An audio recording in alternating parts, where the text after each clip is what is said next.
All right, in this video, we're going to go ahead and take a look at some different properties. We're going to take a look at the associative property, the commutative property, identity property, and distributive property together. All right, real quick, the commutative properties to start with are pretty straightforward. We only use this for addition. Basically, we say that if we're in a sum or we're adding two or more numbers, we can add them in any order. So if you have 2 plus -6, it's equivalent to -6 plus 2. In algebra, we can say that a plus b would be equivalent to b plus a. Keep in mind that this doesn't work for subtraction, just because if you subtract 2 minus 5, just say that's different than 5 minus 2. So the commutative property does work for addition, but not subtraction.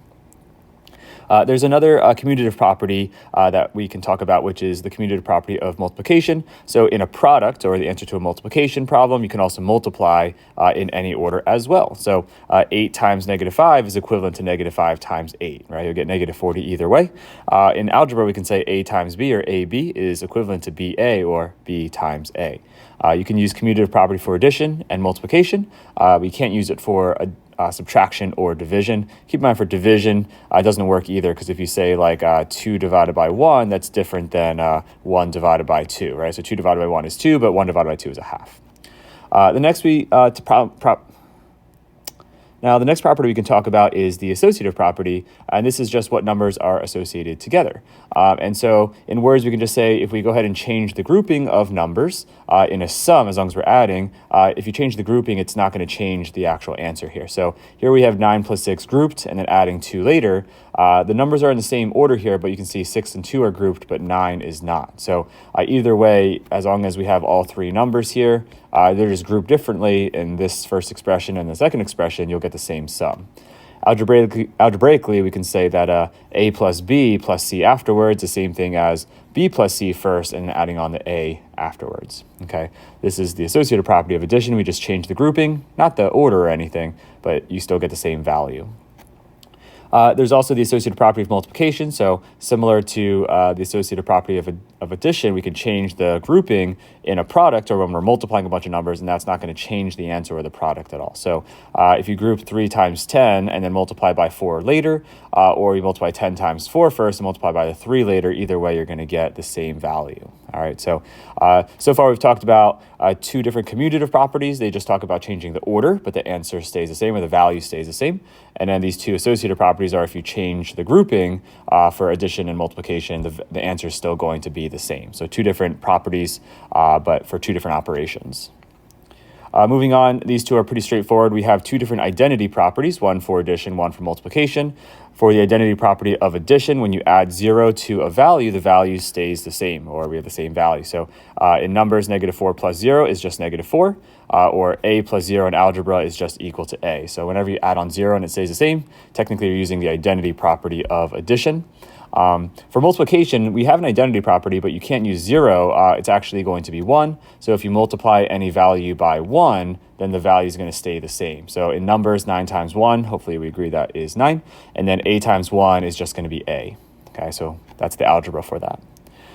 For the distributive property, this just lets us know that we can go ahead and if we multiply some value by the sum or difference of two numbers, we can also just multiply that number on the outside by both numbers on the inside here, right? So algebraically, we can see that this would be a times b and then a times c.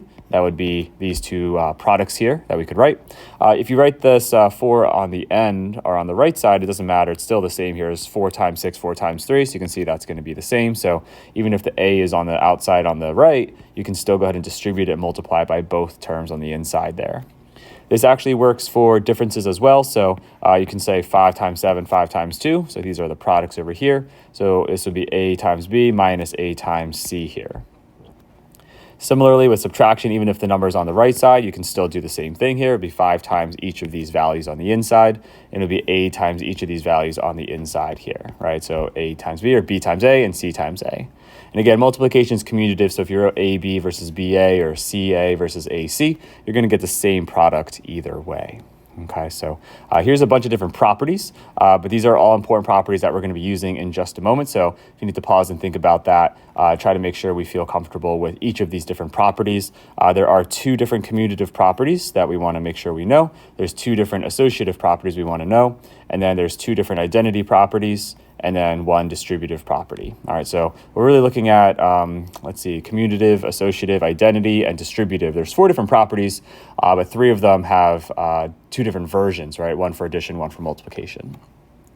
Okay, so let's talk about how we can look at an expression and see if we can use these properties to logically find the value or evaluate the expression. But we have to justify each step, so we're not just making things up, but we're following a very logical process here. All right, so let's see if we can follow some examples together.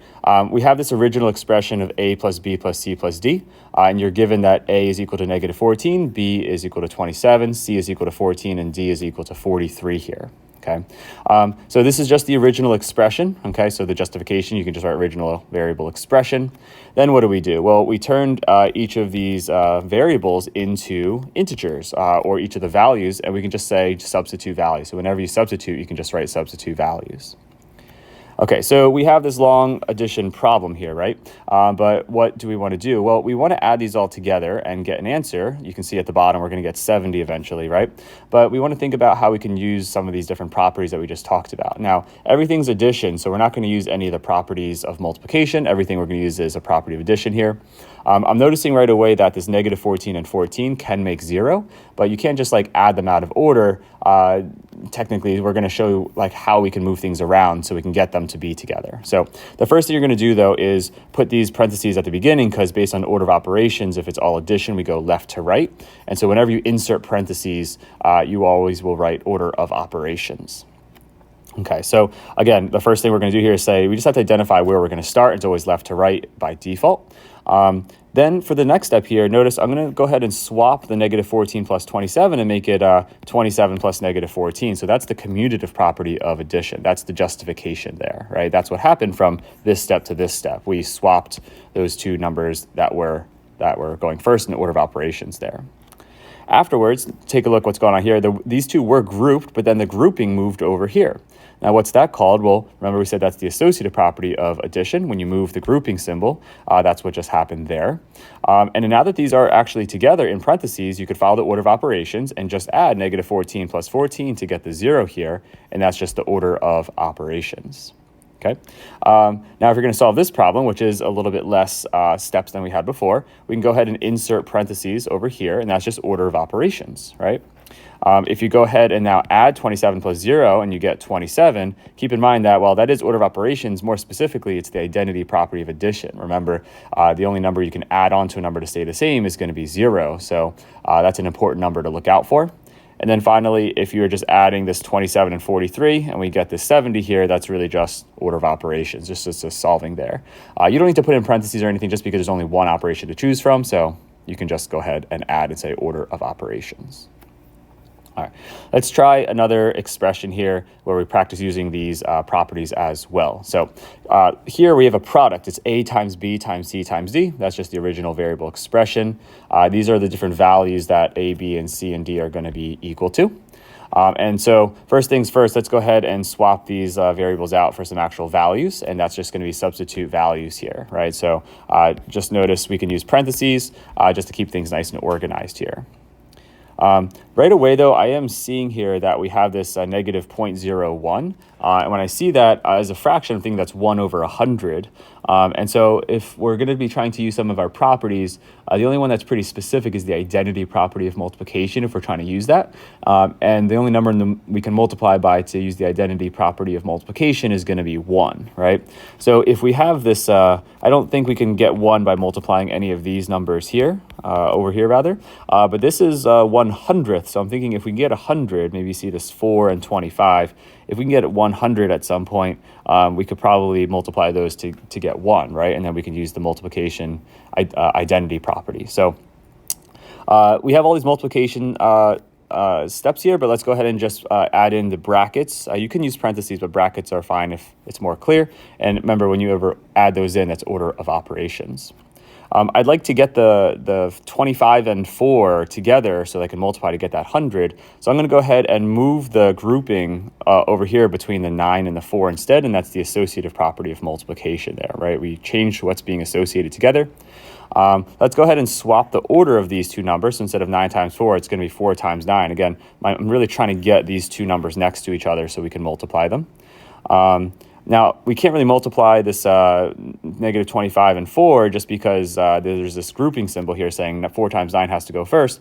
However, you can move the grouping so the negative 25 and 4 are together using the associative property of multiplication, all right?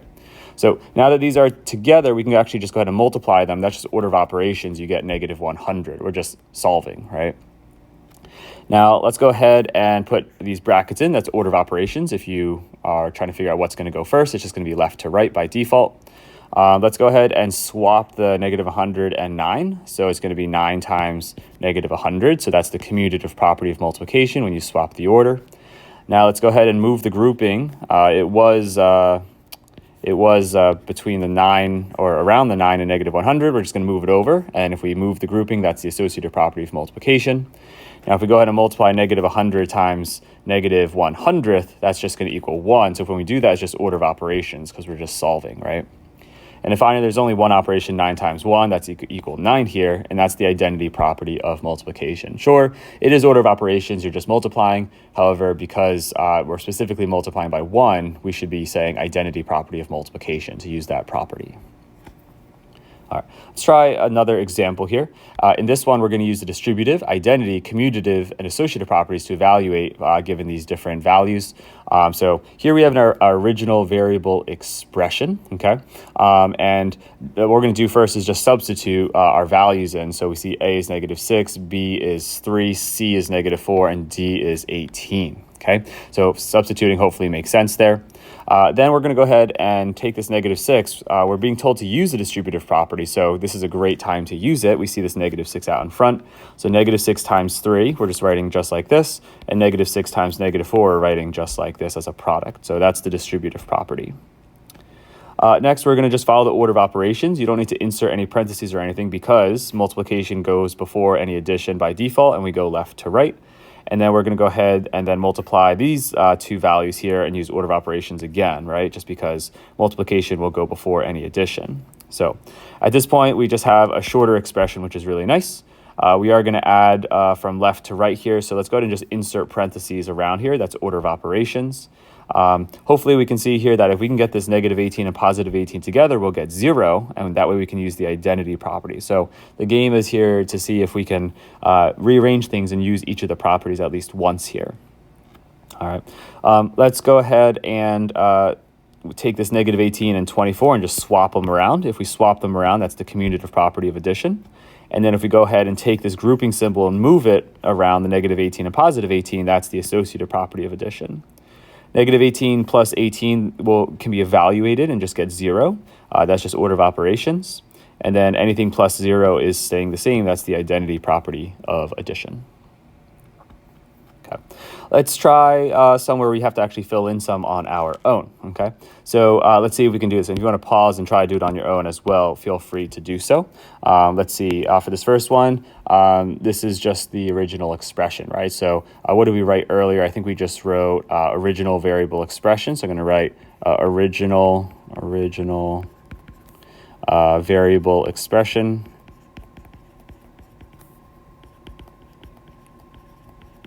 You want to fill that in with me? I'll be my guest. And then what are we going to do next? It looks like we substituted in the values. So we changed all the variables to numbers. So substitute values in. Okay. And then let's see, after that, what did we do? It looks like the brackets came out of nowhere here. But again, that's just order of operations, just because it's just going from left to right. So I'm going to write order of operations. And then once we have that down, what's going on from this line over here to this line over here? Well, it looks like the order of these two swapped to get these two values here. So that is just going to be the commutative property of what? Of addition? Of addition. Okay, let's see. From this step to the next side, looks like these were grouped or associated together, but then it looks like the grouping moved. That's going to be the associative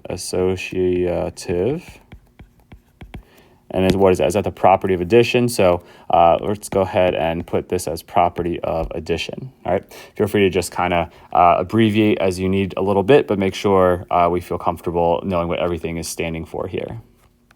All right, let's see. Let's keep going down and see what else we can fill out here. From this line here to this line, it looks like everything stayed the same except these two did some swapping here. So if they swapped, that's the commutative property of addition. So I'm just going to go ahead and put that right over here. Again, feel free to pause to write if you need to. Then what's happening from this line to this line? Well, it looks like everything's identical except the grouping moved from here to over here. So if the grouping moved, that's just the associative property of addition. Okay. How did this line become this line? Well, it looks like we just followed the order of operations and figured out what these two added up to. That equaled 0. So I think that's just order of operations. Let's go ahead and just write that right here. Again, feel free to pause so you can go ahead and write. I know you can't necessarily copy and paste. And then let's see here. We just kind of insert these parentheses to let us know we're going from left to right here. So whenever you insert a grouping symbol, just following the order of operations, that's just order of operations. From this line to this line, it looks like we really just added these two numbers to get -20. I think that's just order of operations again. And then from here to here, you could also say order of operations, but more specifically, I think we used the distributive property, or not distributive property. What do we use? We use the properties of addition. Did we use each of them yet? We used the commutative. We actually used commutative twice. We used associative at least twice here. The only one we haven't used is the identity property, which makes sense why we got to 0 here. So this one I can't copy and paste. This is the identity property of addition. Okay, so those would be the justifications for each of these steps here. Okay, so hopefully that felt a little better, but obviously it's a lot of writing, so I totally understand it's a little bit different than the normal stuff that we've maybe been doing, but it's important to know why things work. Eventually you won't have to write all these out, but it's important to know this is the logic that is going behind the scenes of why we can do a lot of what we do. For example 5, we're going to use properties of multiplication here. So we're going to try to use maybe the commutative property, associative property, and identity property here. So we have an original expression here.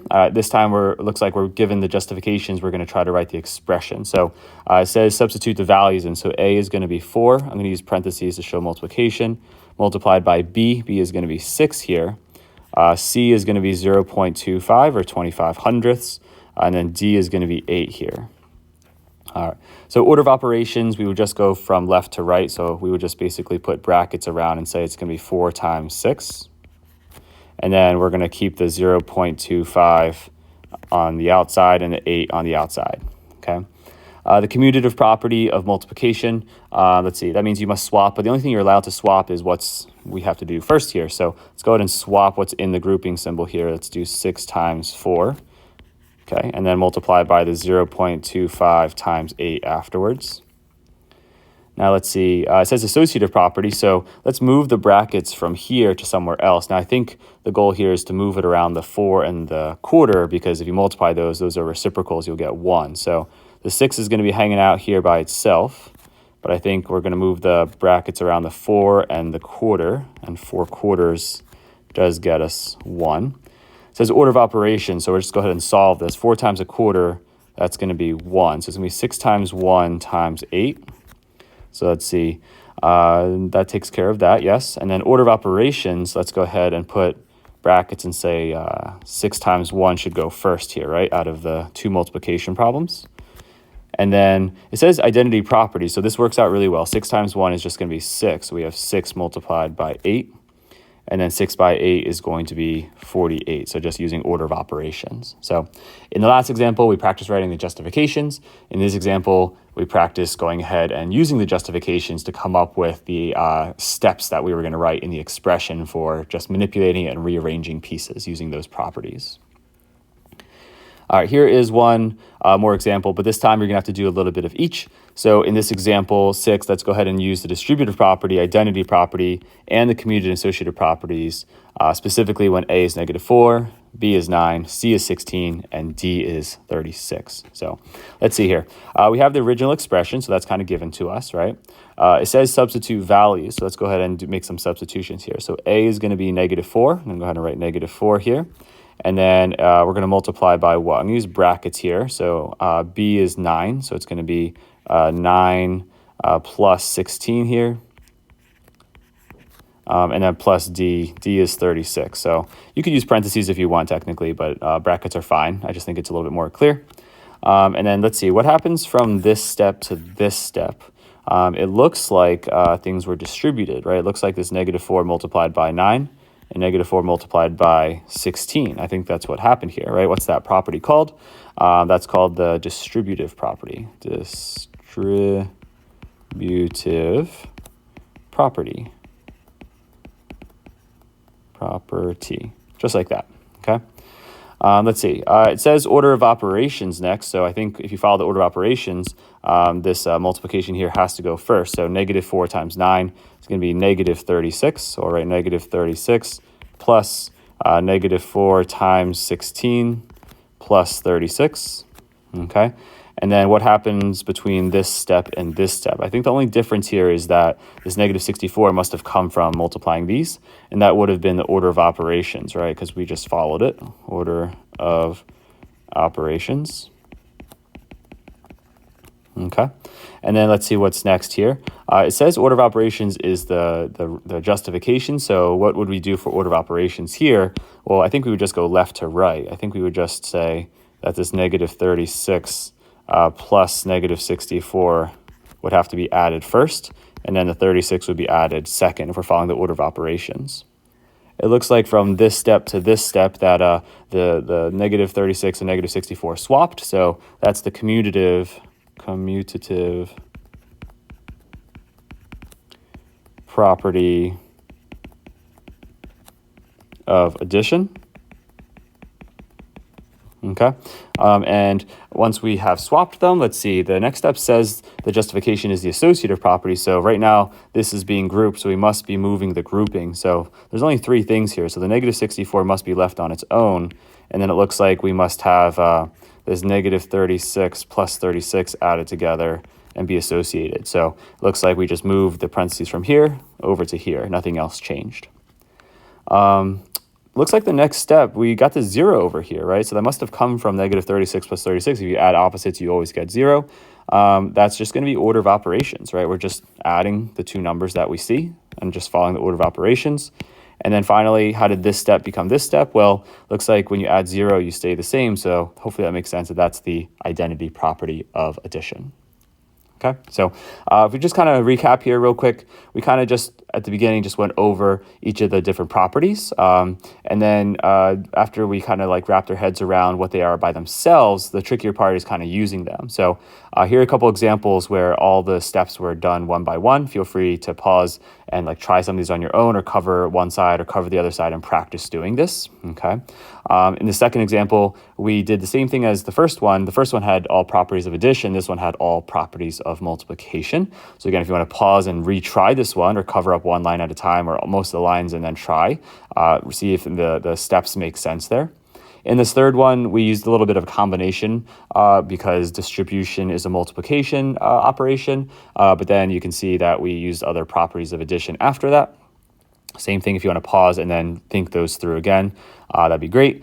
And then these hopefully helped you wrap your head around even a little bit more, because some of it was taken away and we had to kind of fill in the pieces. Sorry, you can't copy and paste, but hopefully the steps kind of make sense along the way.